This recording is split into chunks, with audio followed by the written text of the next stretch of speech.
Bonsoir à toutes et à tous. Et merci d'avoir bravé la tempête pour venir jusque-là. On comprend que vous ne soyez pas attardés sur le marché ce soir. Merci Alexandre d'être avec nous.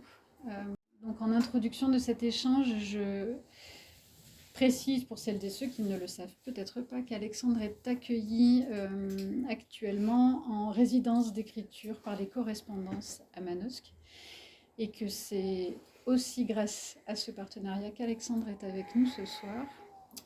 C'est également une soirée qui a été facilitée par l'intermédiaire des enseignantes de français du collège de Forcalquier. Valérie Brédabrun fait partie de ces enseignantes qui nous a qui a proposé ce pont-là entre le collège, les correspondances, la librairie et le cinéma, puisque cette rencontre ouvre une carte blanche qui est proposée, comme il nous arrive de le faire, avec le cinéma Le Bourget. Ce qui nous arrive moins, c'est de le faire sur 2 temps différents. Donc d'habitude, ça suit la rencontre à la librairie. Et là, la carte blanche sera la projection, en tout cas du film choisi par Alexandre, sera samedi à 18h au cinéma Le Bourget. Mais donc l'idée de cette carte blanche, c'est une proposition de choix d'un film en écho ou pas avec l'œuvre en cours, passée, actuelle, à venir, d'un auteur. Un éclairage particulier, en tout cas, par le choix d'un film sur une manière d'écrire. Sur ces partenariats, donc parce que le collège et parce que Alexandre est allé à la rencontre de plusieurs classes de 3e au collège Henri Laugier, se tient à nos côtés Mia, qui est élève donc en 3e et avec laquelle nous avons imaginé cette rencontre autour de ce roman, cette vieille chanson qui brûle, 2e texte d'Alexandre, publié chez De Noël en 2024. Et donc nous allons dérouler ensemble une sorte de partition pour comprendre, amorcer, découvrir ce texte-là ensemble. Donc ce roman est paru en 2024 et c'est assez rare que l'on fasse une rencontre aussi longtemps après. Plusieurs facteurs font que cette rencontre est possible aujourd'hui, mais je tiens quand même à préciser que c'est assez rare aussi qu'un livre, qui plus est en grand format, soit encore présent en librairie 2 ans après et qu'il ait encore une actualité. Et l'actualité de ce texte-là, c'est qu'il vient de se voir décerner le prix des 5 continents de la francophonie. Il est donc encore actuel. Il a donc encore une actualité et il s'inscrit, pour moi c'est le signe vraiment qu'il peut s'inscrire dans un temps long, ce qui devient assez rare et ce qui est précieux. Et je suis très contente qu'on puisse en parler. Moi aussi. Pour le résumer, dans ce texte-là, on se trouve aux côtés de Noé, qui prend le chemin de la maison de son enfance, qu'il appelle la demeure. Il va rejoindre son père, qu'il appelle son vieux père, et un drame précède les premières pages.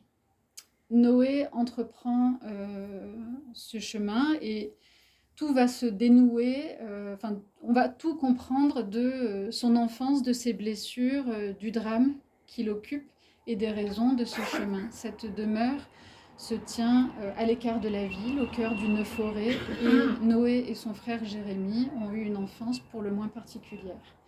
Voilà, c'est tout ce qu'explique brillamment ce roman. Pour y rentrer, je te propose de nous lire le premier chapitre.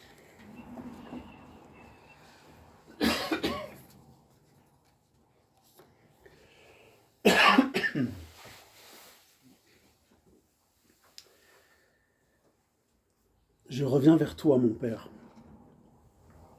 Sur cette route qui n'a pas changé, ces crevasses pas moins nombreuses qu'alors, Ses bordures infestées par la vipérine aux fleurs bleues, ces mauvaises herbes toujours invaincues, inlassables, creusant des millions de fissures, s'acharnant à saper le sol artificialisé qui devait durer 1000 ans, mais ne résistera pas éternellement au travail de tout ce qui pousse sous la terre. Sur cette vieille route que la poussière balaie toujours, en tourbillon ou en rafale, giflant tout ce qui ose s'aventurer sur son chemin. Quelques panneaux publicitaires à louer dont personne ne veut, les petites bêtes que la faim fait sortir même quand le vent se lève, et plus rarement le casque d'un motard égaré. Sur cette vieille route pas si ancienne, juste délaissée, qui relie un carrefour à un autre, un presque rien à un à peine plus, où je marche escorté par les fantômes de l'enfance qui me hurlent à l'envi, plein d'une joie mauvaise, qu'ils étaient sûrs de me voir revenir un jour, et ils ricanent. Ils font plus de bruit que les petites bêtes que la faim fait sortir des sous-bois et des champs en jachère. Sur cette vieille route qui ne sert plus qu'à en délester de plus large et plus pratique, qui ne dessert ni destination touristique ni point de vue remarquable, seulement le vieux théâtre d'une enfance ensauvagée que tout le monde a oublié. Cette route que j'essaye de gravir la tête haute et dos droit comme un jeune danseur ayant bien retenu sa leçon. Le regard porté juste au-delà de tous les signes disgracieux que ce paysage m'envoie au visage. Sur cette vieille route qui n'en finira jamais, j'ai l'air d'un cloporte, d'un expulsé, d'un vagabond, d'un type pas même motorisé et donc vaincu. Sur cette route oubliée qui ne résiste pas au travail de sape de tout ce qui pousse sous la terre, il aurait fallu que je vienne en paix, ayant appris à baisser les yeux et à dire vrai. Moi aussi, j'aurais aimé pouvoir le faire, maintenant que la justice est passée, s'est prononcée, que les faits seront à jamais tordus dans la position qu'elle a jugée seule convenable. J'aurais aimé pouvoir prendre cette colère qui est en moi, celle qu'on a entreposée là, celle qu'on m'a léguée et celle qu'on m'a inoculée aussi.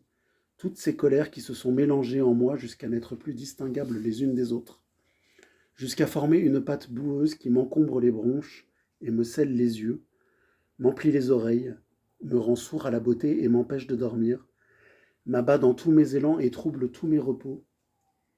J'aurais aimé pouvoir la prendre et en faire une boule, et la vomir, la régurgiter, l'émietter.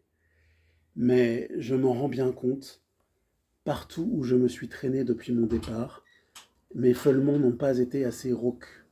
Je n'ai pas su crier assez fort. Quand j'ai grondé, on m'a entendu comme un chaton offusqué au crachat risible, un animal si menu qu'on peut le fourrer dans un sac et le noyer dans la rivière, ou plus sûrement encore le clouer à une porte, et partout on m'a cru pris par la peur. Aussi la bile tout ce temps est-elle restée en moi, et la colère n'est pas partie dans mes postillons. J'ai eu beau cracher jusqu'à ce que ma bouche soit sèche, que ma gorge siffle, j'ai eu beau hurler à m'en fendre la voix, elle ne s'est pas évaporée dans mes suées, elle est restée, elle a sédimenté et fait des enfants. Elle m'a enroué, elle m'a forcé, elle m'a fait ravaler. Elle a profité de l'air qui me faisait défaut entre deux quintes de tout, de chaque respiration manquée, et m'a colonisé. Je lui suis depuis toujours une terre d'accueil trop fertile pour qu'elle résiste à la tentation ou me préfère un autre. Je ne pouvais pas revenir ici sans elle, je n'ai jamais eu ce choix-là. Après tout, c'est ici qu'elle est née en même temps que moi, et depuis, où je vais, elle me suit comme une chienne dont je ne serai pas le maître. Ce n'est jamais moi qui l'appelle. Jamais, je ne le jure, je n'ai dit « Colère, viens avec moi ». Jamais je ne l'ai invitée à entrer. Jamais je n'ai dit « Colère, aie pitié et ne me laisse pas seul ». Enfin, je ne crois pas. Sur cette route, je reviens, mon père, toi qui es l'autre nom de ma colère, parce que là-bas, au creux de la forêt, dans ta large demeure, à l'annonce du non-lieu, dit-on, tu es tombé. Et il n'y a plus que moi sur cette terre pour t'aider à te relever ou t'achever, je ne sais pas encore. Merci. C'est assez fou, à la relecture de ce premier chapitre, de voir à quel point tout est déjà là. Beaucoup de choses sont déjà dans cette première partie. Tu y parles d'une vieille route, des fantômes de l'enfance, du vieux théâtre d'une enfance ensauvagée, d'un jeune danseur ayant bien retenu la leçon. puis il parle de la justice qui est passée et de l'annonce d'un non-lieu, de cette colère qui est en lui, celle qu'on lui a léguée, celle qu'on lui a inoculée, cette colère qui ne le quitte pas et qui est née en même temps que lui. Tu parles de ce père qui est l'autre nom de sa colère, du creux de la forêt et de cette large demeure. Est-ce qu'au tout début de la lecture, il y a déjà ces éléments? Qu'est-ce qui t'emmène à l'écriture? Une image, un son, un thème?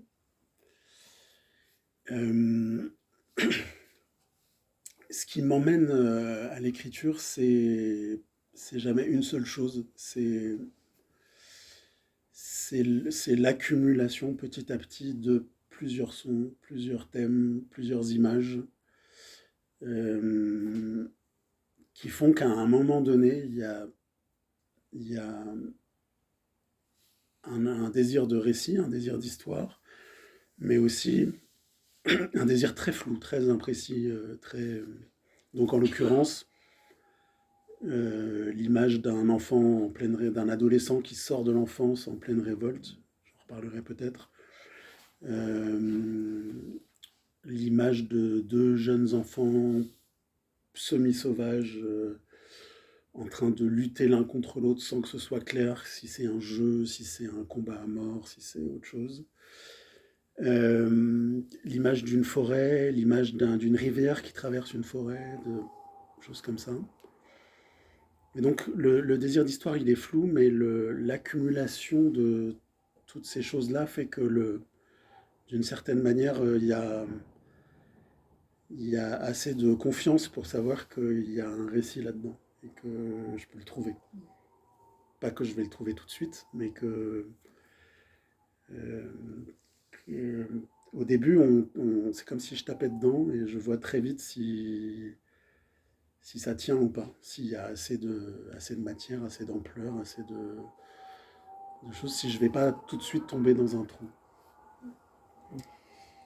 Ce qui est étonnant, alors pardonnez-moi, j'ai mentionné que ce roman-là était donc ton deuxième. Le premier s'appelle Écorce vive et il était publié dans la collection Actes Noirs chez Actes Sud. Il est plutôt du côté des policiers, mais c'est un roman noir. Et comme dans Écorce vive, dans cette vieille chanson qui brûle, le drame précède les premières pages. Quelque chose de dramatique s'est déjà passé. La tension est avant notre lecture. On a comme l'impression que la tension de la narration se joue ailleurs, dans ton écriture. C'est une bonne question parce que c'est un doute que j'ai toujours, parce que je me retrouve presque malgré moi effectivement dans cette architecture-là de récit. Et l'enjeu pour moi, c'est de réussir à conserver de la tension narrative, alors qu'effectivement, je crois que ce qui m'obsède en fait, c'est la question de la réparation. Et donc, le drame est avant. C'est vrai que dans les deux, le drame est avant.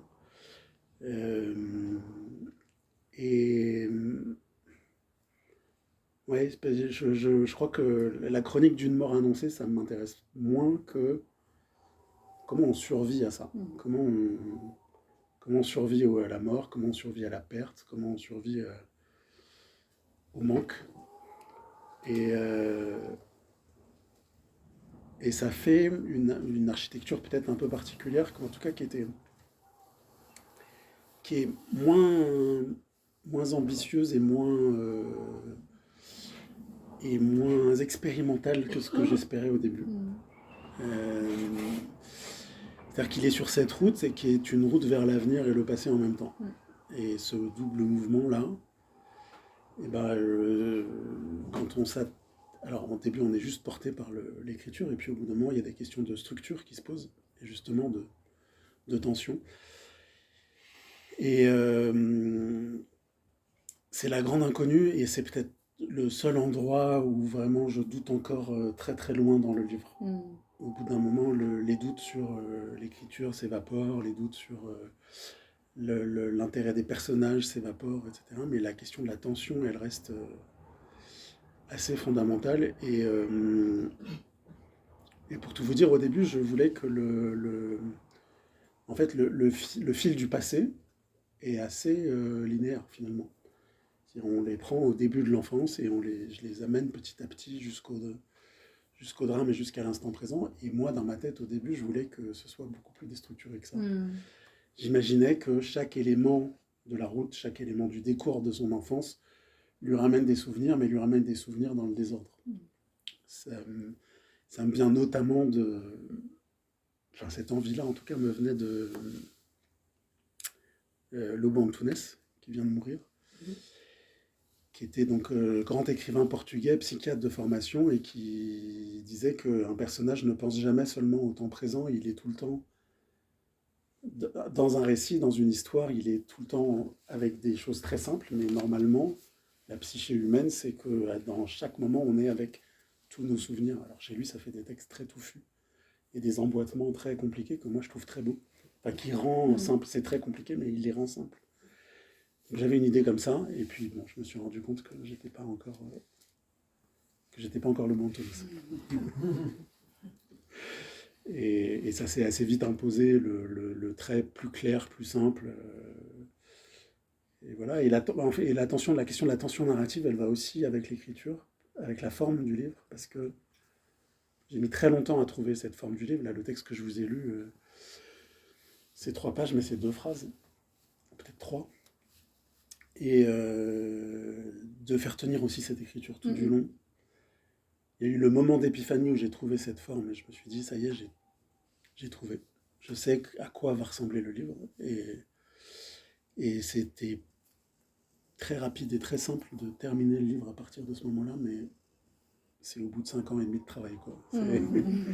Et ça paraît tout bête a posteriori, mais j'écris le livre en 6 mois et il est fini. Mais là, l'enjeu devenait, est-ce que cette langue-là, je peux la faire tenir tout le long ? On entend la poésie du texte à ta lecture, mais c'est vrai que la mise en forme, on la voit quand on l'a sous les yeux. Tu parles de 2 phrases. Il y a peu de majuscules, des paragraphes assez courts qui se terminent par une virgule et qui se suivent par une phrase sans majuscule. Donc il y a aussi vraiment une poésie. En effet, c'est cette forme-là en fait, dont tu parles, qui est particulière et qui est à la lecture un mouvement qui suit ce mouvement-là qui commence dès la première phrase, celui de sa place sur ce chemin, et de cette phrase « Je reviens vers toi, mon père ». Ça, c'est son présent, c'est ce qu'il est en train de faire, et c'est ce qui ponctue le texte, qui revient à plusieurs moments. Il nous ramène à ce « Je reviens vers toi, mon père ». On est vraiment dans une lecture, dans ce mouvement-là, en effet, des retours en arrière vers leur enfance, à tous deux. Et ça crée une construction, ce mouvement, cette écriture poétique, ce chemin de réparation, de rédemption, une sorte de... J'ai utilisé pour parler de cette rencontre les mots de litanie, de mélopée, de... Voilà, vraiment un mouvement comme ça particulier, assez inhabituel. Oui, et puis tout me semble logique a posteriori, mais qui est vraiment le fruit d'un tâtonnement. C'est-à-dire que, effectivement, maintenant, je peux dire que la mélopée, elle correspond à la chanson qu'ils entendent. Il y a une chanson classique égyptienne dans le livre qu'ils découvrent et qui est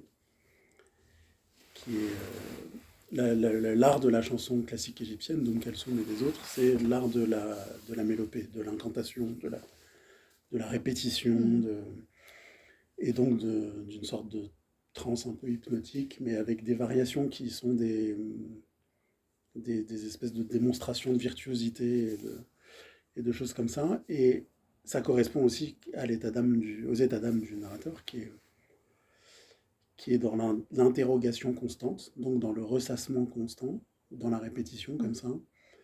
Et il y a juste des moments un peu isolés qui sont des... Il y a d'abord les paroles qui ressurgissent et qui donc sont signifiées dans le texte par de l'italique et comme ça des mots qui sont un petit peu isolés. Et il y a tous les moments où il est un peu... Parce que son chemin, c'est un chemin de redécouverte et de stupéfaction. Et donc, quand il est dans le ressassement, il est toujours un peu derrière son souffle. Il est toujours un peu... C'est d'ailleurs assez difficile à lire. Je l'ai fini par le lire à voix haute quand je terminais l'écriture parce que j'avais fini par comprendre que, oui, que c'était un personnage à bout de souffle. Mais il a des moments où il s'arrête d'un coup parce qu'il a compris quelque chose, parce qu'il a revu un événement sous un angle légèrement nouveau, ou au contraire parce que il voit quelque chose pour la première fois de son enfance et qu'il n'avait jamais conscientisé ou dont il ne se souvenait plus, ou des choses comme ça. Et là, c'est des moments où il s'arrête, c'est des moments de stupéfaction. Et donc la forme permet d'aller de l'un à l'autre. Et si seulement je m'étais dit ça dès le début, j'avais pris la je serais allé beaucoup plus vite. À quel moment as-tu choisi le titre ? Eh bien, avant même de savoir ce que le livre allait raconter. Mais je crois que je l'ai dit en classe, je ne sais plus. Mais ça nous intéresse de le savoir. Non, mais je dis parce c'est pour ça qu'elle demande. Parce qu'il me semble qu'on en a déjà parlé, mais autant le premier, Écorce vive, je crois que c'est le 35e titre du livre. J'étais jeune romancier, je prenais mon contrat au pied de la lettre et j'étais primo-romancier et le contrat dit que l'éditeur choisit la couverture et choisit le titre. Et la quatrième de couverture.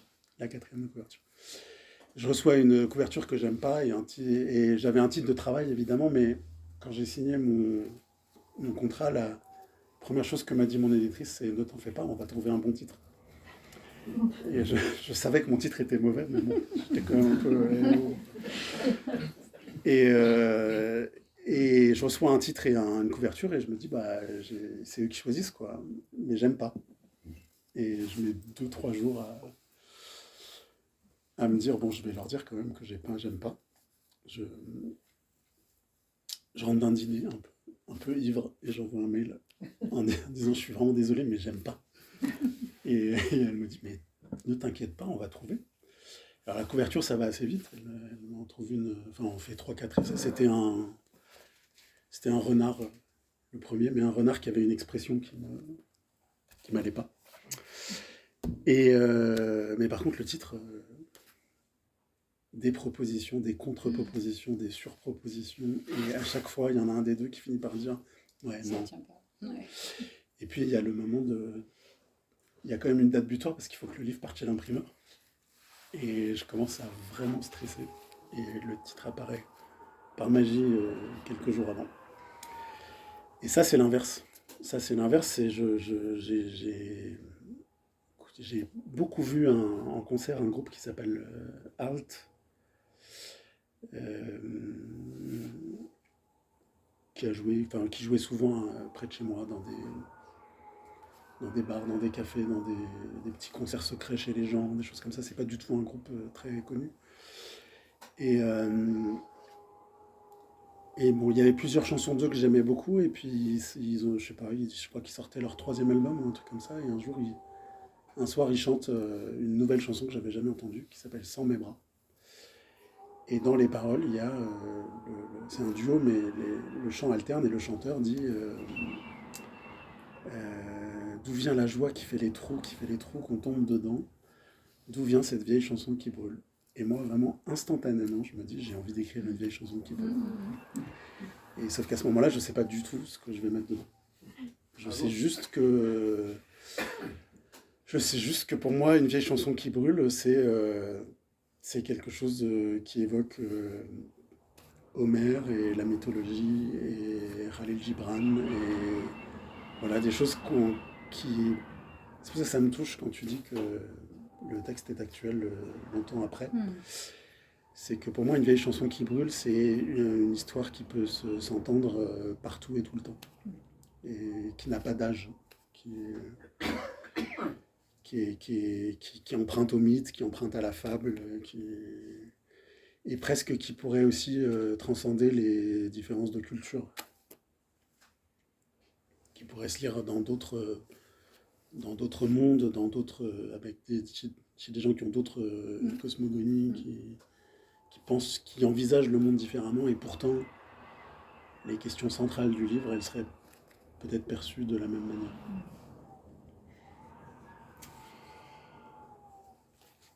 Donc Noé, je pense que j'ai assez mal résumé le livre et je m'en excuse. Noé et Jérémie, deux frères jumeaux qui ont grandi avec leur père, un père mal aimant, c'est le moins qu'on puisse dire, un père violent. Ils ont vécu tous les trois, donc Jérémie et Noé, qui sont jumeaux, n'ont jamais connu leur mère, et jusqu'à leurs 10 ans, ils ont vécu loin du monde. Ils ne connaissaient du monde que la forêt au cœur de laquelle se tient la demeure, la maison de famille. On sait assez vite à quoi tient le drame qui est arrivé. Jérémie est mort. Et j'aimerais lire un passage sur cet endroit-là, cette forêt. Nous étions si loin de ces choses, du centre de la cité, de la ville qui a grandi en cercle concentrique, sa croissance ne connaissant aucun répit, ses reptations et ingurgitations ne souffrant pas de pause, assimilant à chaque nouvelle expansion tout ce que son pourtour avait pu compter de friches, de marais et de taudis. Elle les a conquis, asséchés, civilisés, mais n'a jamais su en faire autre chose que des périphéries. Je ne m'égare pas, mon père. Je m'éloigne à chaque pas de ce centre vorace et je retrouve cette vieille route qui me ramène vers toi, vers ce chemin où nous étions deux et où maintenant je marche seule, dans le soir tombant, sans personne pour me donner la main. Plus la ville s'est étendue, plus elle s'est rapprochée de nous et moins nous avons pu respirer. Lorsque sa rumeur est devenue discernable, l'air a commencé à manquer. Les patriarches se sont plaints un temps de voir le béton surgir à l'horizon et au fil d'une vie, même pas parfois d'une décennie, de le voir grignoter la terre et gagner du terrain, se répandant vers eux comme une peste. Ce nuage de gris rampant en rendait certains fous et on finissait par les voir tracer de grands cercles à travers leurs champs. Juchés sur un tracteur cahotant, ils menaçaient cieux et autorités de leurs maigres poings et il fallait une panne d'essence ou une calamité de même ampleur pour mettre un terme à leurs imprécations. Les uns après les autres, ils ont cédé à la marée montante. Ils se sont fait une raison, celle des créanciers. Ou alors, ils ont crevé de rage et laissé leurs héritiers négocier le prix de la reddition. C'est sur leurs terres qu'ont été construits parkings, ronds-points, zones commerciales et les longs entrepôts des multinationales de la logistique venus les bras chargés de promesses d'emploi. Il en restait quand même de la terre agricole abandonnée. On l'a offerte aux promoteurs qui l'ont divisée en carrés ou en rectangles, ont éventré le sol pour y faire venir canalisation et électricité, n'ont conservé des vieux arbres que ceux qu'on prétendait remarquables et ont mis en vente les parcelles ainsi viabilisées. Les premières familles, séduites par la vue sur les survivances de la forêt, quelques bosquets rabougris qui de la fenêtre paraissaient prometteurs, n'ont pas tardé à s'installer dans des maisons identiques les unes aux autres. S'installer là pour dormir, mais pas vraiment pour vivre. Chaque matin, la ville les aspire et le soir venu les recrache. Ceux qui n'entrent pas dans ce flux, ceux qui ne baignent pas dans le souffle de cette grande bête se racornient et meurent peu à peu. Plus loin autour de nous, les bois sont devenus impénétrables en l'espace de quelques années. Au milieu des taillis, on trouve encore des ruines abandonnées, des murs aux moellons énormes qui ont commencé à s'effondrer, des toits crevés, des plaques de tôle brunies, de la rouille et des lichens. Le lierre, déjà bien installé, semble encore impuissant, trop timide pour gâter l'ouvrage des hommes laborieux qui vécurent ici en des temps où la demeure n'était pas si isolée. Les champs abandonnés ont fait la joie de tout ce que la chimie a si longtemps tenu en respect. Un silence étrange s'est abattu sur la campagne, pas un silence total, au contraire. L'air porte des humeurs venues de loin, le petit tumulte des vies animales, le fredonnement des arbres et le chant des oiseaux. Les routes sont vides, c'est les hommes qu'on n'entend plus. J'avance à l'allure d'un cloporte, je n'ai rien à porter, pas même un baluchon, aucun poids sur les épaules et je pourrais gambader comme au temps de l'enfance, mais non. J'ai les mains vides et les yeux lourds, mes épaules ploient, mes jambes traînent et chaque pas fait couiner mon corps réfractaire, mon corps de déserteur, qui s'arrache, exsangue d'un désert aride, et cette vieille route reste désespérément vide. C'est là qu'elle est, tout en haut, la demeure que tu as si longtemps cachée, mon père. Dis-moi, comment appelle-t-on la périphérie d'une périphérie? Comment appelle-t-on ceux qui se racornient mais refusent de mourir? Je voudrais parler de cette géographie. On parle de cette demeure isolée, de cette forêt, mais pas si isolée. La ville est assez proche. Elle est en périphérie et la ville cherche à la grignoter. Voilà. Est-ce que tu veux parler de cette géographie qui fait partie de cette tension, en fait, qui est un élément important de ton roman? Oui, parce que la ville, en fait, elle se rapproche d'eux au fur et à mesure de leur enfance. Ils sont trouvés et ils vont vers le monde, mais c'est aussi le monde qui vient à eux et qui les encercle petit à petit. Le travail de la géographie, c'était un des éléments un peu compliqués du texte, parce que j'ai beau vouloir écrire une fable, écrire un mythe, si le lieu n'est pas réel, j'y arrive pas. Et dans L'écorce vive, je dis le mot Cantal dans la première page. Et c'est pas vraiment le Cantal, c'est un Cantal réaménagé parce que c'est mon livre et je fais ce que je veux. Mais ça a troublé des gens. Il y a des gens qui connaissent très bien l'endroit sur lequel j'ai écrit et qui me disaient je comprends rien, quand tu franchis tel ruisseau, après tu peux pas être à tel endroit. Je disais bah oui, mais je fais ce que je veux. C'est du montage. Et c'est la même chose que Tom Cruise dans Les rues de Paris, dans Mission Impossible, qui saute à moto sur des escaliers dans le 16e arrondissement, qui tourne et il est dans le 13e à l'autre bout de la ville. Moi je le vois et bon... Mais là j'avais volontairement l'envie d'être flou sur... c'est n'importe quelle périphérie de n'importe quelle métropole. Ça décrit quand même le processus de périurbanisation de la France des 50-70 dernières années, 100 dernières années maintenant. Je me souviens plus de la question. Autour de la géographie. Oui, et donc la géographie, en fait, ce qu'il y avait de compliqué, c'est en fait j'ai dû écrire plein de choses sur la géographie pour qu'elle soit solide au moins dans ma tête. Et donc des choses qui ne sont pas dans le livre. C'est, par exemple, la rivière, j'ai dû écrire, pas dû écrire au sens je me dis que je dois le faire parce que j'ai besoin de savoir d'où la rivière. Non, une impulsion d'écriture qui me fait écrire le chemin de la rivière depuis l'endroit où elle prend sa source jusqu'au moment où elle arrive aux enfants. Et vous avez peut-être déjà entendu des écrivains qui disent qu'à un moment donné, il faut tuer ses textes préférés, ses morceaux préférés des textes, mais ça en fait partie. C'est un texte que j'aimais beaucoup, mais qui ne servait pas le récit. Qui servait pas le récit et qui même était contre-productif d'une certaine manière, parce qu'il me faisait sortir du regard de mon personnage. À un moment donné, j'en étais à me demander, mais comment je fais pour que le personnage soit allé tout en haut de la montagne pour savoir d'où vient la rivière? Est-ce qu'il a remonté la rivière pour... Et donc à ce moment-là, je me suis dit, non mais là, tu te racontes absolument n'importe quoi. En fait, on va enlever le texte, c'est quand même beaucoup plus simple. Et les textes comme ça, ils ont besoin de béquilles à des moments donnés. Et puis, il y a quand même dans il y a donc ce monde qui vient à eux et qui devient une sorte de menace existentielle pour eux, pour leur identité profonde, pour le lieu de leur enfance. Et donc, il fallait que je trouve un moyen d'écrire ce processus. Et c'est un des passages du livre, c'est marrant qu'on tombe dessus, hein, mais c'est où en fait, je m'autorise à sortir quand même un tout petit peu du regard de mon personnage.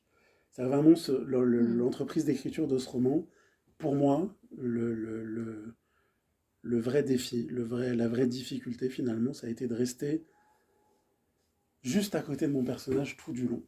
Et quel que soit ce qu'ils disent, quel que soit ce qu'ils pensent, Et je viens pas de là, quoi. Je viens pas de cette école-là de littérature. D'être, évidemment, je veux des personnages forts, mais de pas avoir de narrateur qui vient mitiger ce que le personnage est en train de dire, de pas avoir de changement de focal avec un autre personnage qui vient dire autre chose.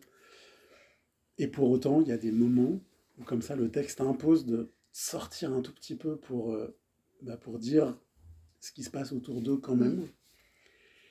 Et j'essaye de le faire discrètement, quoi. De pas, Et il y a un autre passage comme ça, vers la fin du livre, qui est sur le moment un peu insurrectionnel du livre, où pareil, il y a un on qui surgit dans le texte.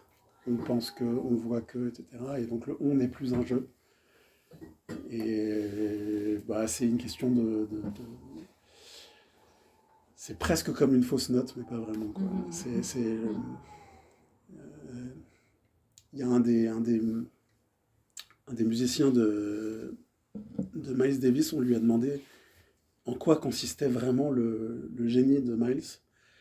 Et il dit, en fait, quand tu joues quelque chose qui est faux par rapport à ce qui est en train d'être joué, il te regarde, tu as l'impression qu'il te juge, et en fait, le truc qu'il joue après fait que ce que tu viens de jouer est juste. Et donc, dans la construction d'un livre, il y a ça. Il y a les moments où tu es nécessairement un peu faux.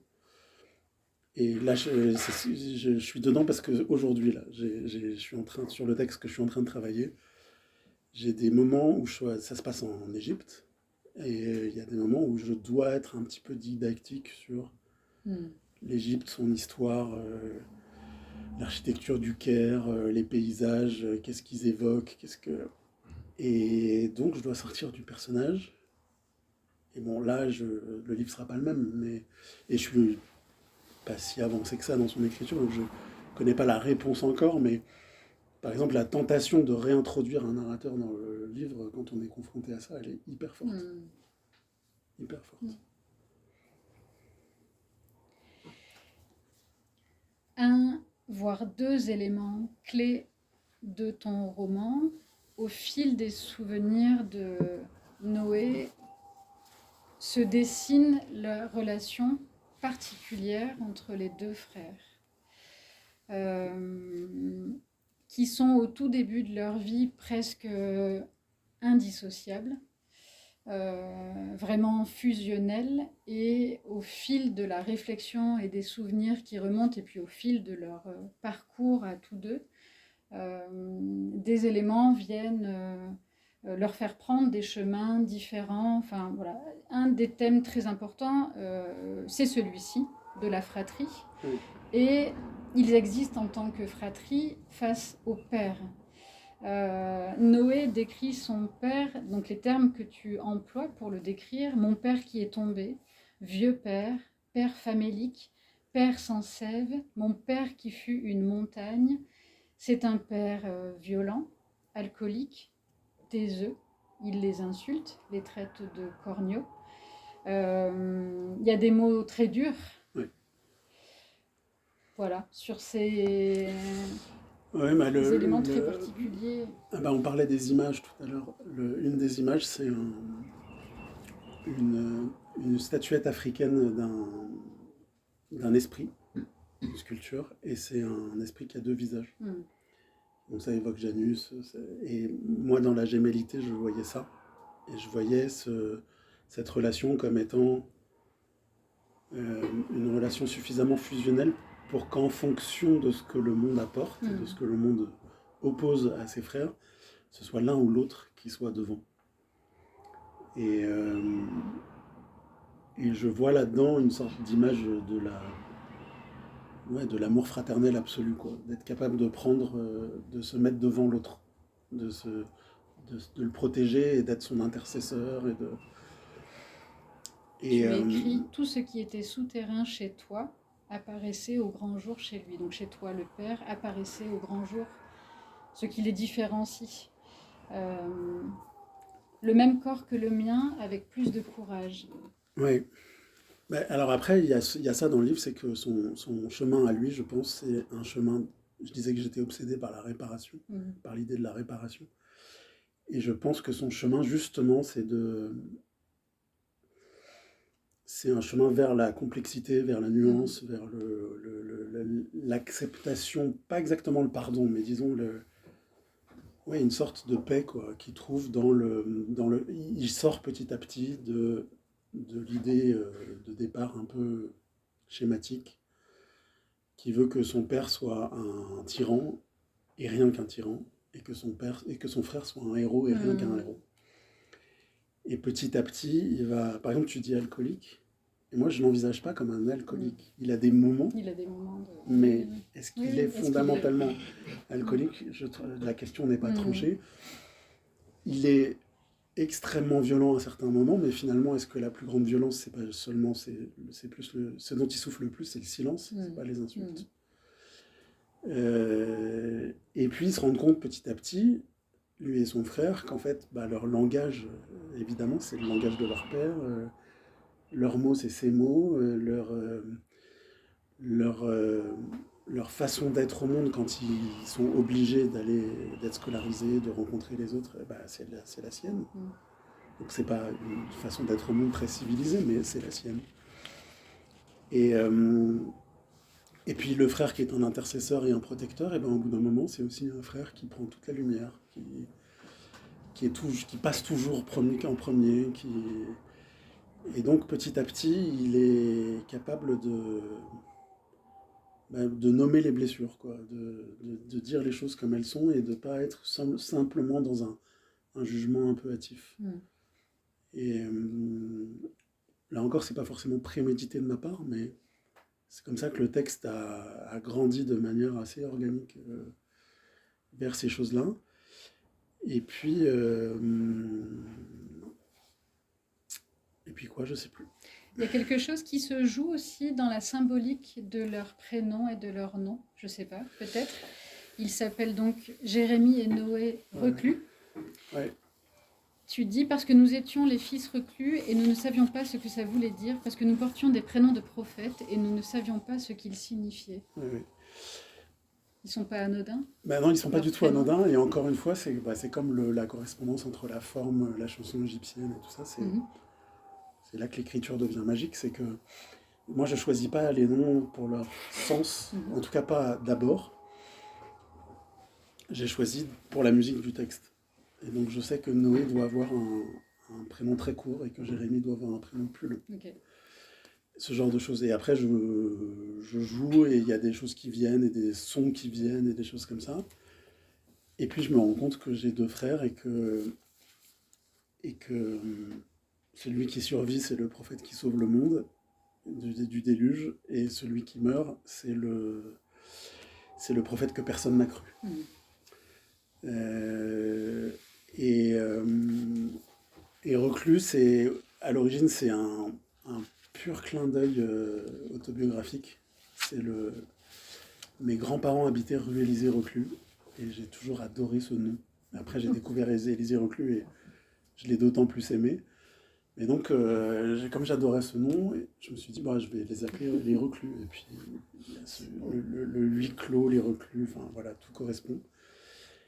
Et il y en a qui sont tellement évidents que finalement je les mets dans le livre. Donc il rencontre une jeune fille à un moment donné qui s'appelle Manar. Et pareil, pour moi, Manar, c'est juste quelqu'un que j'ai connu. Et donc c'est la première personne qui rentre chez eux. Et c'est comme si elle ouvrait les rideaux et que la lumière rentrait finalement dans cette demeure. Et Manar, en arabe, ça veut dire source de la lumière. Donc là, c'était tellement énorme qu'à un moment donné, le personnage s'exclame, ça veut dire source de la lumière. Mais oui, moi j'aime bien ce genre de...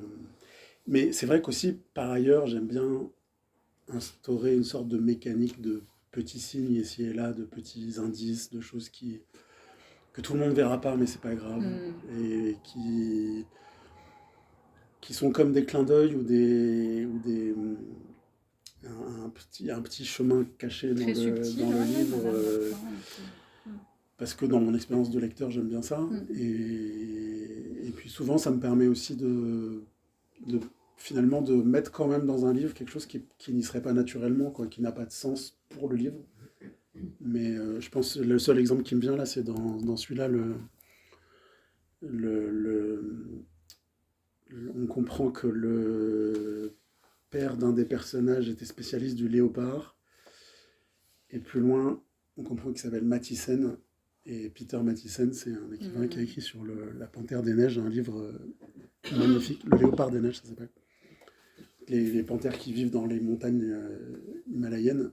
Et c'est juste un livre que j'adore. Et je voulais juste mettre un clin d'œil. Le mettre, quoi. Et, un bien meilleur livre que celui de Sylvain Tesson, si je peux me permettre. C'est dit. Un autre élément important du texte, évidemment, est celui du rapport des frères, que les frères entretiennent à la nature dans laquelle ils grandissent. Et pour cela, nous avons un extrait. Pour échapper à ton regard brûlant, à tes paupières qui couvaient le feu, pour échapper à ton sang, nous avions imaginé une cabane. Là-bas au tribunal, ils en ont des photos, ils savent à quoi elle ressemblait. Bien avant de devenir l'antre d'un écoterroriste dangereux, bien avant de devenir un théâtre d'opérations de maintien de l'ordre, bien avant même d'abriter nos nuits, la cabane n'a été d'abord qu'un terrain de jeu, la version miteuse de ce qu'ils appelleraient un jardin d'enfants, une pauvre cabane pour s'échapper. Ils ont produit les titres, bien sûr, et ils ont détaillé les extraits du cadastre, convoqué les rapports des géomètres et exhumé la généalogie des permutations, acquisitions et échanges fonciers, et ils ont établi que cette terre ne nous avait jamais vraiment appartenu, que partant la cabane non plus, qu'elle n'avait pas même le droit d'exister et de projeter ainsi ses ombres aux alentours, que nous ne pouvions nous prévaloir d'aucun droit et que toute réclamation aurait été sans fondement, abusive, ils ont même dit superfétatoire. Là, pourtant, nous avons tout appris du monde. Là, nous avons vu la courbure de la rivière se confondre avec le ciel. Là, nous avons regardé les nuages surgissant de part et d'autre de la pointe de notre fébrile construction, sur ces maigres pilotis, l'étrave du petit esquif dont nous devions être seuls capitaines. Là, nous avons appelé les nuages à nous, espérant qu'ils descendent et nous noient dans la brume. Là, nous avons les rides que dessine le vent sur l'eau, goûté les couleurs et les reflets des lys, des nénuphars, des lotus et de 1000 autres plantes aquatiques dont nous ignorions les noms. Là, nous avons appris comme le temps change vite sur les terres d'eau. Nous l'avions construite nous-mêmes, nos huttes, tout au bord de la rivière, le refuge des plus jeunes de nos jeux. À quoi cela lui est... à quoi cela... C'est toi qui veux dire ces images-là, à quoi ça t'a fait penser? Ah oui. Moi, quand j'ai lu ce texte, ça m'a fait penser à La vie sauvage, des frères vraiment. Et ça m'a fait penser à un film qui s'appelle Frères, justement, où c'est deux frères qui vivent dans la forêt pendant quelques temps parce qu'ils croient avoir tué quelqu'un, justement. Et en fait, je trouve que dans ce film, il y a vraiment quelque chose de super fraternel. Ils ont une cabane aussi, d'ailleurs. Et voilà, j'ai trouvé que ça m'a fait penser à ce film. Ouais, j'ai refusé de voir ce film parce que il est intervenu pas en plein milieu de l'écriture, mais j'avais presque fini, je pense. Et évidemment, les gens subodorent pas forcément ce que c'est le temps de l'écriture. Et donc, il y a plein de gens qui m'ont dit, mais t'as écrit sur le film, t'as écrit à partir du film, etc. Et en fait, j'avais commencé des années avant. Et c'est toujours comme ça, en fait. Il y a toujours des moments de... On se saisit d'un récit qui nous est très personnel. On invente quelque chose, on n'invente jamais complètement, totalement. On est baigné dans un flux d'images, de références, de récits qui ont déjà été écrits, de choses qui nous ont marqués, qu'on a peut-être oubliées, mais qui sont quand même quelque part autour de nous. Et donc, il y a un surgissement de ce qu'on produit, et il y a un surgissement quasi identique juste à côté. Et ouais, c'est troublant, c'est très troublant. Mais j'ai pas vu le film, du coup. Et quand il est sorti, j'ai fait un...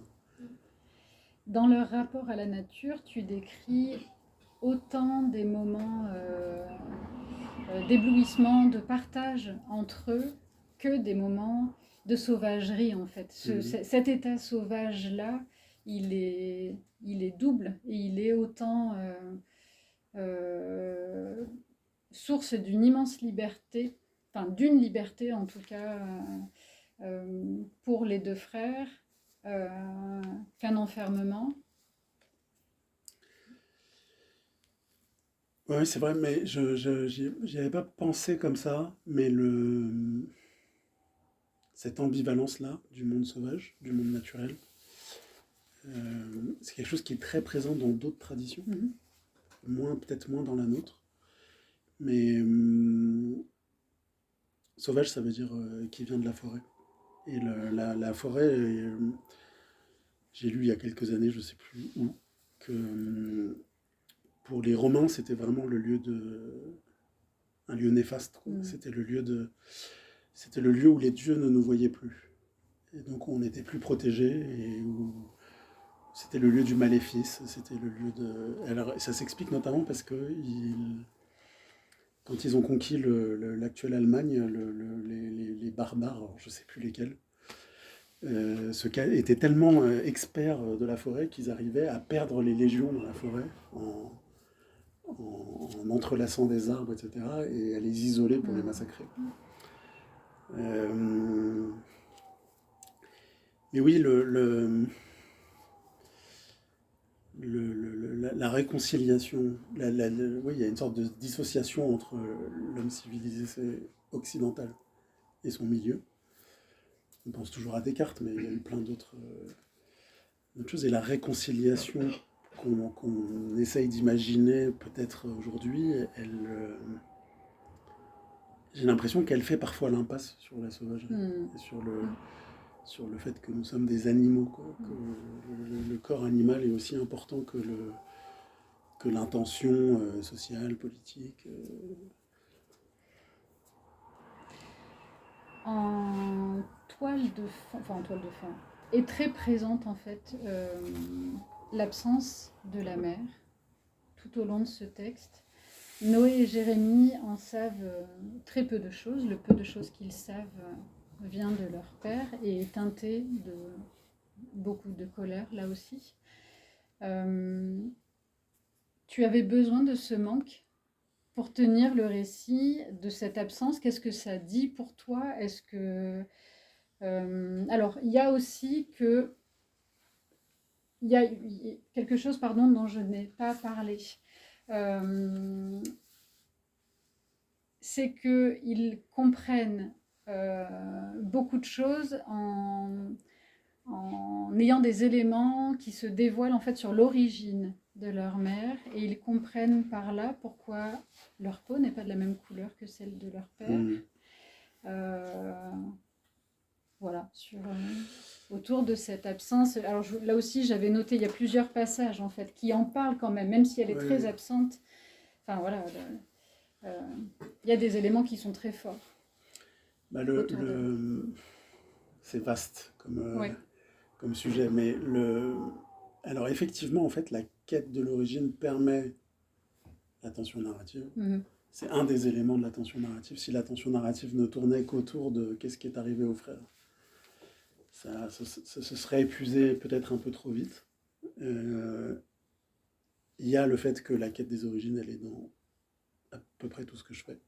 Donc c'est vraiment quelque chose qui me dépasse et qui vient malgré moi là, dans le texte que je suis en train d'écrire, c'est le sujet principal, donc ce sera beaucoup plus au premier plan. Mais il y a sans doute une intention un peu politique de ma part de mettre en lumière ce que c'est d'être de deux mondes à la fois et de ne pas comprendre ce que ça veut dire et de pas...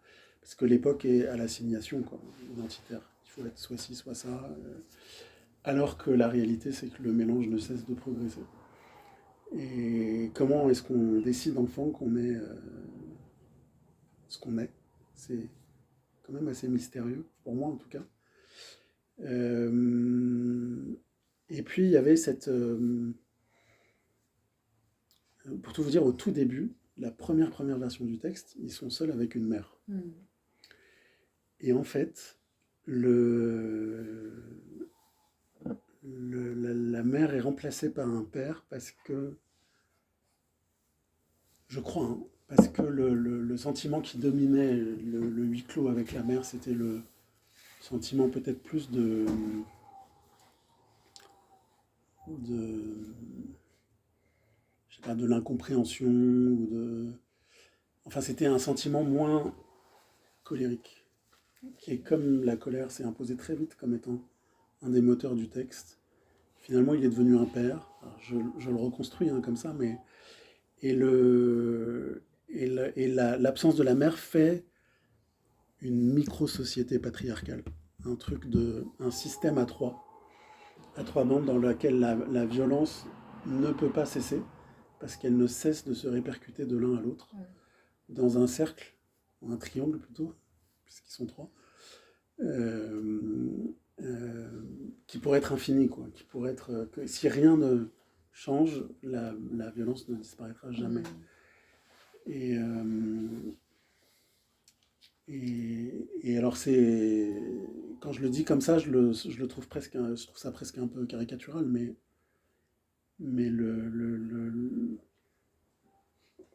l'absence de la mère, c'est l'absence de la douceur, c'est l'absence du réconfort. Une mère, c'est pas que ça. Mais en l'occurrence, pour eux, c'est ce qu'ils y projettent. Comme c'est ce dont ils sont privés, ils idéalisent aussi complètement cette personne dont on ne sait pas pourquoi elle a disparu. Donc, c'est aussi peut-être un abandon, c'est peut-être aussi un désamour. C'est pas tranché dans le texte. Mais en tout cas, eux, ils idéalisent complètement cette figure. Tu l'évoquais tout à l'heure, le silence est très présent. La parole, quand elle est là, est violente, souvent. Et nous avons une lecture. Vieux père, te rends-tu compte de ce que ton silence a fait de nous? De petites choses, sans histoire, qui demandaient à la glaise et aux racines, aux ossements des bêtes et aux ombres de la nuit, ce qui était attendu d'elles, qui se glissaient parfois dans ta chambre, quand nous te savions loin, pour tenter de renifler une trace sur les matelas ou les draps, un écho dans les coins, quelque chose qui aurait pu accréditer la légende d'une femme venue jusqu'ici et que tu aurais tenue dans tes bras.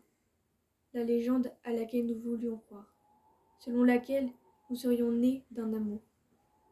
Mais non, nous ne sentions que l'odeur de tes draps, semblable à ta sueur, mais plus poivrée encore. Semblable à l'odeur de la terre dehors, mais plus chaude encore. Semblable à l'odeur de la demeure et de ses vieux murs, une odeur de renfermé, une odeur de lente érosion. Tout ici ne procédait que de toi, et de toi, tu ne dirais jamais rien. Ainsi, dans le monde des autres qui nous avalaient le matin et nous recrachaient le soir, nous étions sans substance et sans couleur, et cela se sentait, cela se voyait, cela se reniflait. La plupart de nos congénères nous ignoraient, et ceux qui nous approchaient, parfois, on aurait dit qu'ils tournaient autour d'un gouffre, le nez au vent. Nous aurions tant aimé être assez assurés pour exsuder le danger qu'ils flairaient, leur offrir cette peur, ce frisson qu'ils cherchaient, mais nous n'étions que de petites choses sans histoire. Ce n'est pas dans un lange que tu nous as accueillis dans ce monde, c'est dans un tissu informe et noir que malgré toutes nos tentatives, toutes nos transformations, toutes nos révoltes, nous ne sommes pas parvenus à ôter. Et je sais maintenant que c'était un linceul. Cette parole et ce silence tout au long du roman ont une place particulière, et le fait que Noé écrive cette longue adresse à ce vieux père symbolise peut-être un chemin pour comprendre. En tout cas, il dit à un moment: rien ne semble certain dans ce monde sans un récit d'enfance pour faire tenir les choses debout. Moi, ça, j'y crois de tout mon cœur. C'est sans doute pour ça que j'écris. C'est comment en étant. J'écris parce que je suis l'enfant de gens silencieux, et donc je suis silencieux, et qu'il fallait que ça sorte quelque part, quoi. Et j'essaye de faire œuvre de ça dans les livres, mais dans le monde et dans la vie, quoi, d'être capable de parler, de dire les choses. Et ce qui, pour moi, ce qui est sans doute inné pour plein de gens, mais qui pour moi est un sacerdoce, quoi. Et je pense que c'est pour ça que mes frères et sœurs m'ont dit c'est pas du tout notre enfance, mais c'est les sentiments de notre enfance, ce livre. Et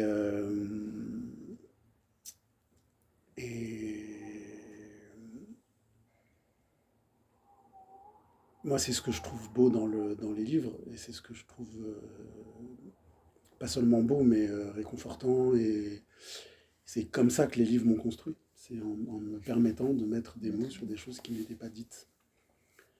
Et je trouve ça important intimement dans une famille, mais je trouve ça tout aussi important qu'on dise les choses Là, il y a quelques jours, j'ai présenté des livres importants pour moi à la médiathèque de Manos, et je me suis rendu compte qu'il y avait plein de livres sur la guerre d'Algérie. Bon, c'est un peu la même question. Il faut dire les choses. Si on veut soigner la relation qu'on entretient entre nous, il faut dire les choses. Je vois pas d'autres chemins, donc il faut qu'il y ait des récits, il faut qu'il y ait des histoires, il faut qu'il y ait des histoires sensibles. C'est aussi ça que la littérature peut, que par exemple, la parole politique, elle peut dire des choses, la parole des historiens, elle peut dire quelque chose, mais la littérature, elle dit des choses sensibles à hauteur de personnages, et elle nous met dans les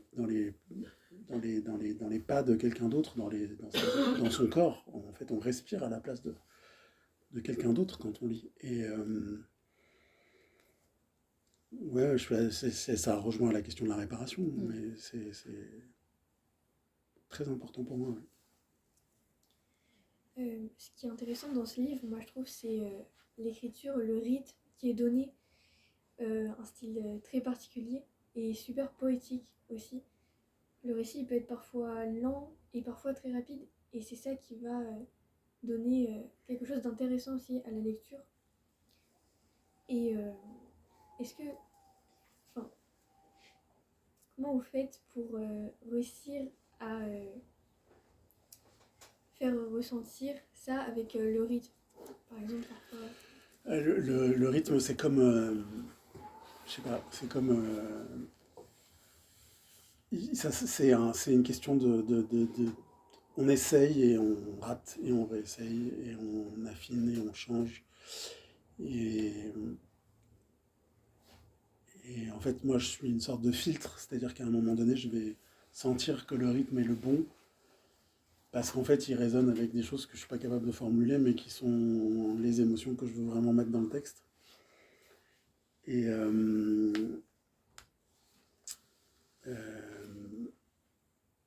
mince, je voulais dire un truc. Tu peux me redire, avant ta question, t'as fini par quoi? T'as fini par... Le rythme, je sais plus. Le rythme. Le rythme. Rapide, lent. Ah oui, le rapide et le lent, ouais. Ça, c'est très drôle parce que moi, j'ai écrit un livre avant, j'ai lu énormément de livres, j'ai fait des études, etc. Je connais les techniques. Et quand je me retrouve devant un texte, devant un écran ou devant une feuille, c'est comme si j'avais tout oublié. C'est comme si j'avais oublié que je savais plus faire. Et donc je me retrouve à réécrire par exemple des scènes par le menu qui sont plombantes, quoi, qui sont trop lentes, qui sont trop précises. Et il faut que je me rappelle que les ellipses sont possibles. Et il faut que je me rappelle que je peux varier et que je peux... Et ça, en général, ça vient de... Bon, je m'en rappelle parce que je me rappelle de Flaubert, par exemple, mais qui est le roi absolu de l'ellipse. Mais aussi parce que quand j'écris, je finis par trouver au bout d'un moment 2-3 livres compagnons que je ne vais pas relire forcément in extenso ou dans l'ordre pendant que j'écris, qui sont compliqués à trouver parce que il faut que ce soit des livres qui me réconfortent, mais qui m'empêchent pas non plus. Donc, je sais qu'il y a des écrivains que je ne peux pas lire dans ces moments-là parce que je vais arrêter d'écrire. Je vais me dire, bon, bah là... Euh, et ce que je veux dire par là, sans doute, c'est qu'on n'écrit jamais tout seul, c'est-à-dire qu'on écrit, alors évidemment jamais tout seul, on écrit entouré de des gens qui nous ont fait confiance, qui nous soutiennent, qui nous ont aimés, voilà, enfin, on écrit dans on dit qu'il faut un village pour élever un enfant, mais je pense qu'il faut un village pour écrire un livre. Mais on écrit aussi avec tout ce qu'on a lu, avec tout ce qu'on a rencontré, à tel point que parfois on a des surprises énormes. Et l'autre jour, j'ai lu moi j'ai mis donc 5 ans et demi à trouver cette forme. Et l'autre jour, j'ai lu un extrait d'un livre de Mathieu Bellesi qui s'appelle Attaquer la terre et quelque chose le soleil. Ouais, Attaquer la terre et le soleil. Ouais. Et en fait, la forme est extrêmement similaire. Extrêmement similaire. C'est pas la même, mais il y a une parenté évidente. Et j'avais lu ce livre et adoré ce livre. Et je l'avais rangé quelque part au fond de ma tête. Et la parenté entre nos deux textes, vraiment, j'y avais pas pensé. Mais ça ressurgit comme ça d'un coup. Après, bon, il y a des moments où on écrit des choses et on se dit, bon, bah là, t'es en train de faire ton... Il faut les écrire d'ailleurs pour les purger, pour les expulser, mais où là, pour le coup, on est dans l'hommage, on est dans le mimétisme complet, mais c'est normal de passer par des phases où on a une image et quand on veut la transcrire, eh ben, on est appelé par quelque chose qui existe déjà. Et je pense qu'il faut le faire, il faut ensuite l'écarter pour trouver sa propre forme à soi. Mais... Est-ce que vous écrivez en musique ou en silence? Est-ce que c'est ça qui vous aide à rythmer aussi le récit? Ça dépend. Plutôt en musique. Mais c'est pareil, il faut trouver des musiques qui soient ni trop vaines, ni trop décoratives, mais pas non plus trop présentes. Pas que la musique vienne imposer son rythme au texte, par exemple. Et puis, ça varie beaucoup. C'est-à-dire qu'il y a des moments où on commence à écrire un chapitre, par exemple, en écoutant quelque chose, et puis le chapitre prend son chemin, et subitement, la musique ne va plus. Et ça... Elle était comme une béquille, et puis subitement, on a l'impression qu'il y a quelqu'un qui est rentré dans la pièce et qui nous parle d'autre chose. Et ça, c'est assez compliqué. Le silence absolu est parfois nécessaire, mais ça, c'est... il y a des... J'ai lu un très beau texte de Wajdi Mouad, dramaturge libanais, francophone libanais, qui a fait un texte, un ensemble de textes. Il a donné des leçons autour de l'écriture, ça s'appelle les verbes de l'écriture. C'est pas des cours d'écriture, c'est vraiment une sorte de réflexion sur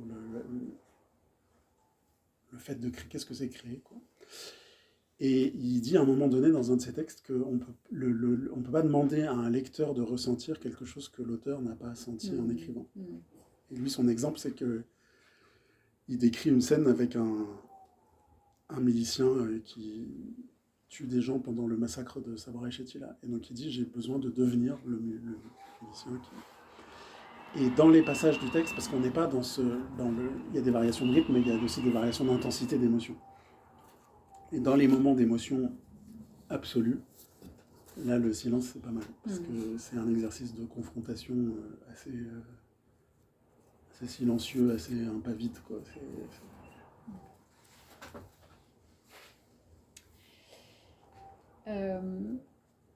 Au fil du récit, en fait, le lieu de la forêt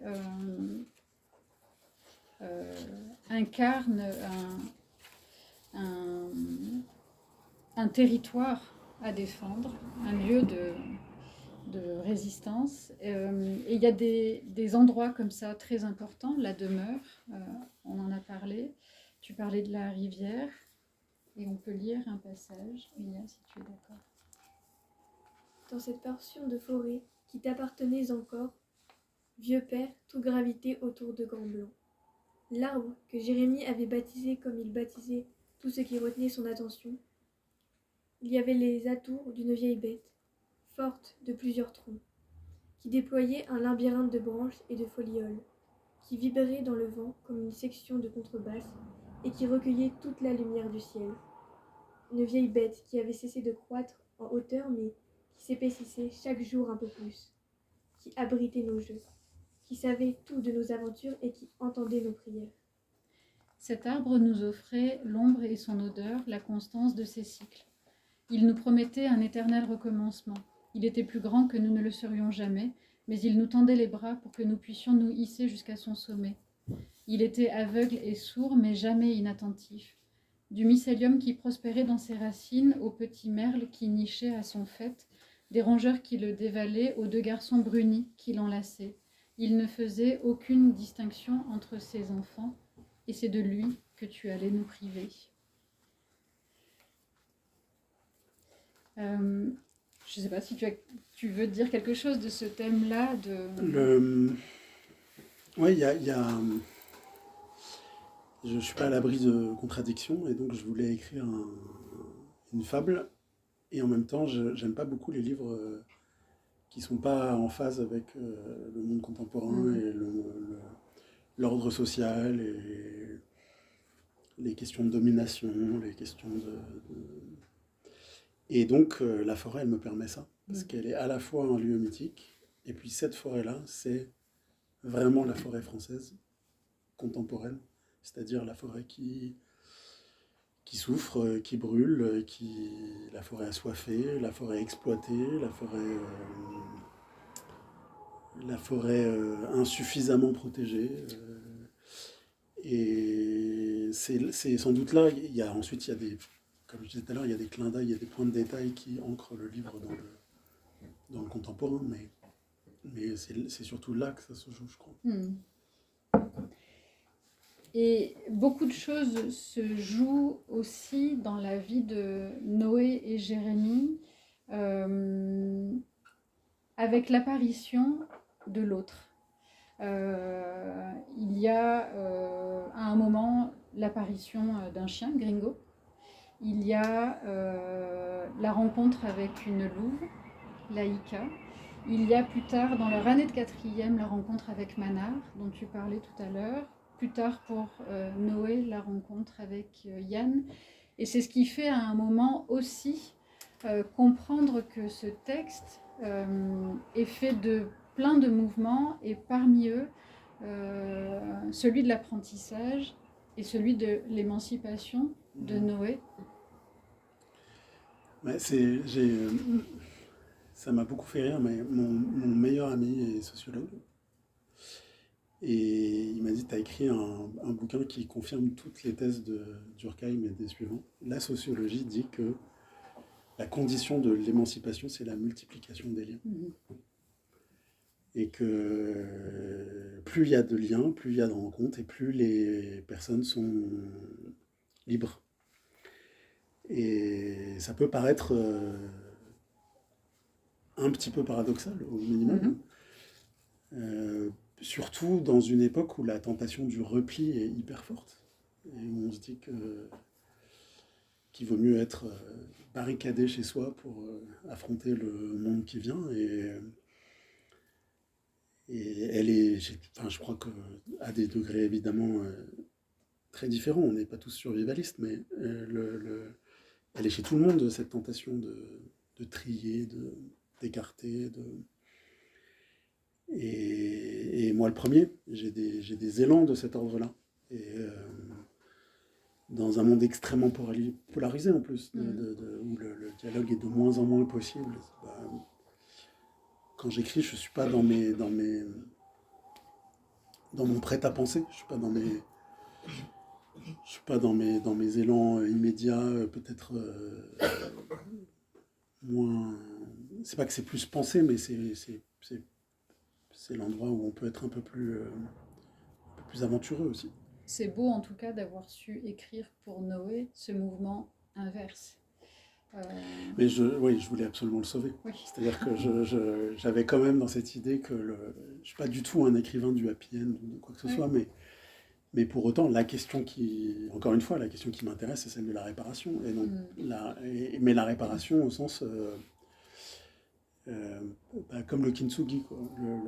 La réparation, c'est la blessure, elle est presque apparente, quoi. Elle est guérie, mais elle est là. Elle reste là. Et on peut en faire quelque chose de très beau, même. Mais ouais, j'ai su très vite que lui, il allait aller embrasser le monde, quoi. Et alors que au début, il est celui qui ne peut pas.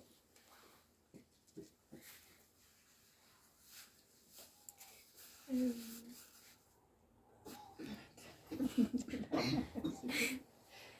ici. C'est des bâtons, ça. Non. Pardon. Non, on se faisait la réflexion à la lecture. Alors, il y a une partie importante, mais qui est vers la fin du livre, et on terra ce thème-là. C'est un peu frustrant, mais sans l'évoquer, on peut quand même rejoindre l'idée que tout au long du roman, on a été frappé avec Mia par le langage du corps, par des sensations qui effleurent vraiment par la voix de Noé. Après, on l'entend aussi en t'entendant répondre et parler de ce texte. Il y a vraiment quelque chose, je sais pas, qui touche vraiment aux sensations, à la peau. Enfin voilà, on est vraiment tout près de Noé et Noé tout près de ses sensations, quoi. Oui. Non, mais ça, c'est... Enfin, je pense qu'il y a plusieurs grandes familles d'écrivains, mais moi, résolument, je suis de ce côté-là, quoi. Écrire la sensation, ça m'importe beaucoup plus que d'écrire et ça me vient plus facilement, d'ailleurs, que d'écrire le narratif. Et écrire la sensation, ça veut dire écrire un personnage, ça veut dire écrire une sensibilité, ça veut dire écrire une façon de recevoir les choses.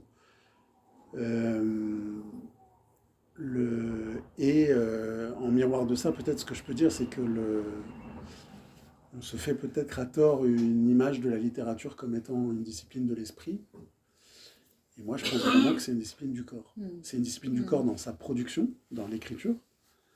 Ça fait beaucoup rire les gens autour de moi quand je dis ça, mais moi, je trouve ça très fatigant d'écrire. Très, très fatigant. J'écris, les jours où j'écris beaucoup, j'écris 2 heures. Et après, je suis absolument rincé. Enfin, j'ai des enfants rugbyman, ça les fait sourire. Quand je dis papa est crevé, il a écrit 1 page et demie.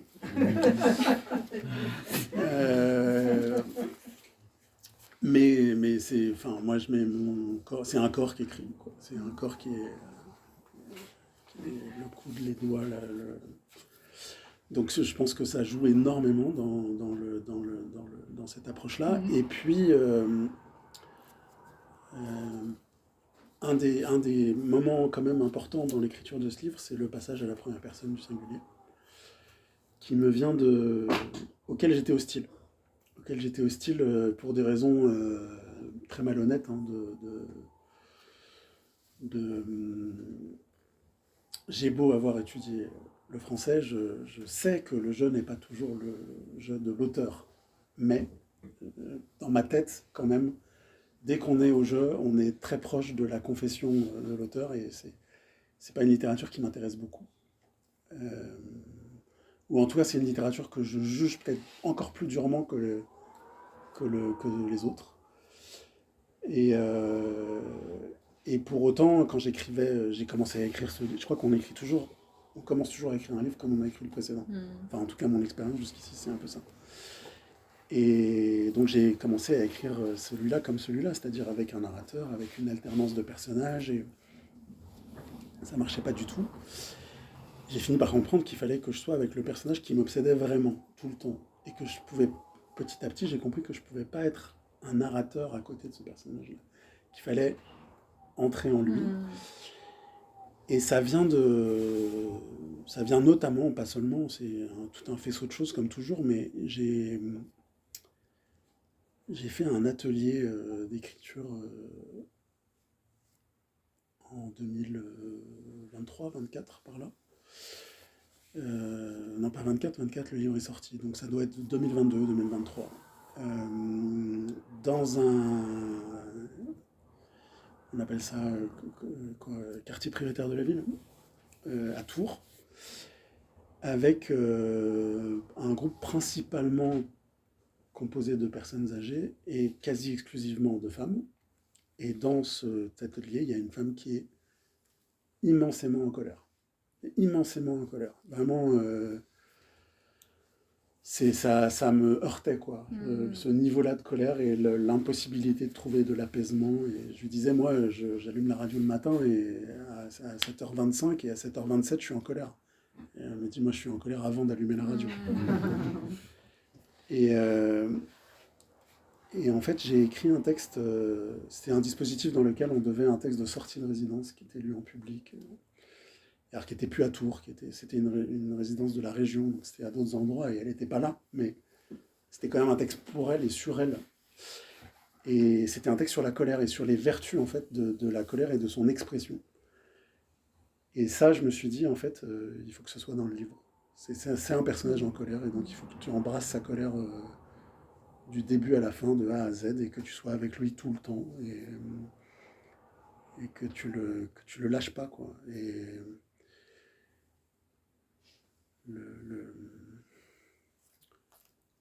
ouais, voilà.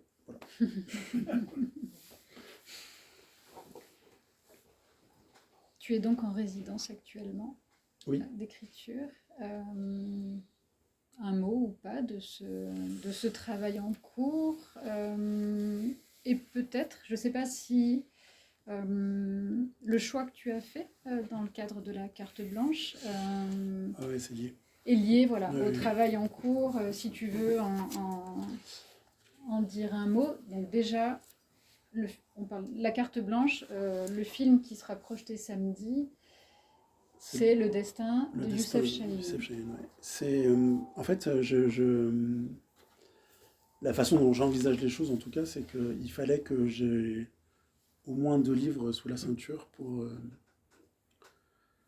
me rapprocher encore un peu plus de l'Égypte. Dans Écorce vive, il y a à la première page, il est fait mention du Cantal, mais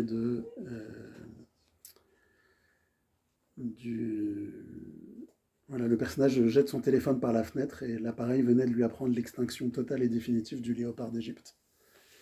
Et c'est la seule mention de l'Égypte dans le livre. Dans celui-là, il y a cette mère inconnue qui s'appelle Nejma. Nejma, c'est un clin d'œil à Kateb Yassine, mais qui est algérien, qui n'est pas égyptien. Mais il y a cette mère dont ils comprennent petit à petit qu'elle est arabe, et dans ses affaires, ils trouvent un disque de musique égyptienne. Et personne ne veut leur en dire plus, donc l'Égypte reste très loin d'eux. Et bon, le troisième, ça se passe en Égypte. Ça se passe en Égypte. Je suis retourné grâce à l'Institut français 1 mois en Égypte en novembre dernier, sur les traces en fait de mon enfance et de la famille de ma mère, avec toujours autant d'aversion pour l'autofiction et pour la littérature de la confection. Donc, pas du tout pour aller écrire l'histoire telle qu'elle s'est passée, mais prendre un élément qui est autobiographique, hein, de l'été 90 et d'un adolescent qui a donc 14 ans, presque 14 ans, à l'été 90, qui passe l'été au Caire comme tous les étés depuis qu'il est né, et qui ne comprend absolument rien de ce qui l'entoure. Qui ne comprend pas la langue arabe, qui ne comprend pas l'architecture de sa famille, et puis qui a 14 ans, donc qui ne comprend pas ce qui lui arrive par ailleurs. Et donc partir de ce point-là pour essayer de faire autre chose, mais ce qui implique d'abord de me reconnecter avec un adolescent de 14 ans, ce qui n'est pas hyper facile, et de rentrer dans le monde égyptien, de le rendre appréhendable, je ne sais pas si on dit ce mot, mais enfin de le rendre sensible. Et donc dans ce chemin-là, il y a... moi j'ai été privé de l'Égypte, j'y suis allé, mais d'une certaine manière assez paradoxale, j'ai été privé de l'Égypte, puisqu'on ne m'a pas donné la culture, on ne m'a pas donné la langue, on ne m'a pas donné toutes ces choses-là. Et donc dans ma vie, il y a appétit pour l'Égypte qui est vraiment très puissant et qui s'est exprimé notamment vis-à-vis du cinéma de Youssef Chahine. Et donc Le Destin, c'est un film qui date de 97, qui a eu le Grand Prix du Festival de Cannes.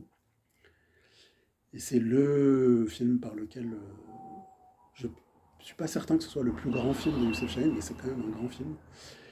Et c'est un film qui est à la fois très égyptien et en même temps pas du tout. Enfin, c'est un film qui peut voyager, quoi, qui peut transcender les frontières. Et c'est un film assez terriblement actuel. Moi, j'aime bien le résumer comme ça. C'est une comédie musicale sur la lutte contre l'intégrisme. Quel siècle 14e, je crois. Ouais, 14e siècle. Donc dans l'Espagne avant la reconquête. 12e siècle. 12e. Merci. Merci. Merci à vous.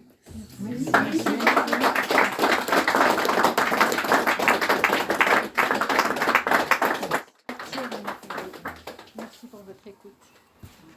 Merci.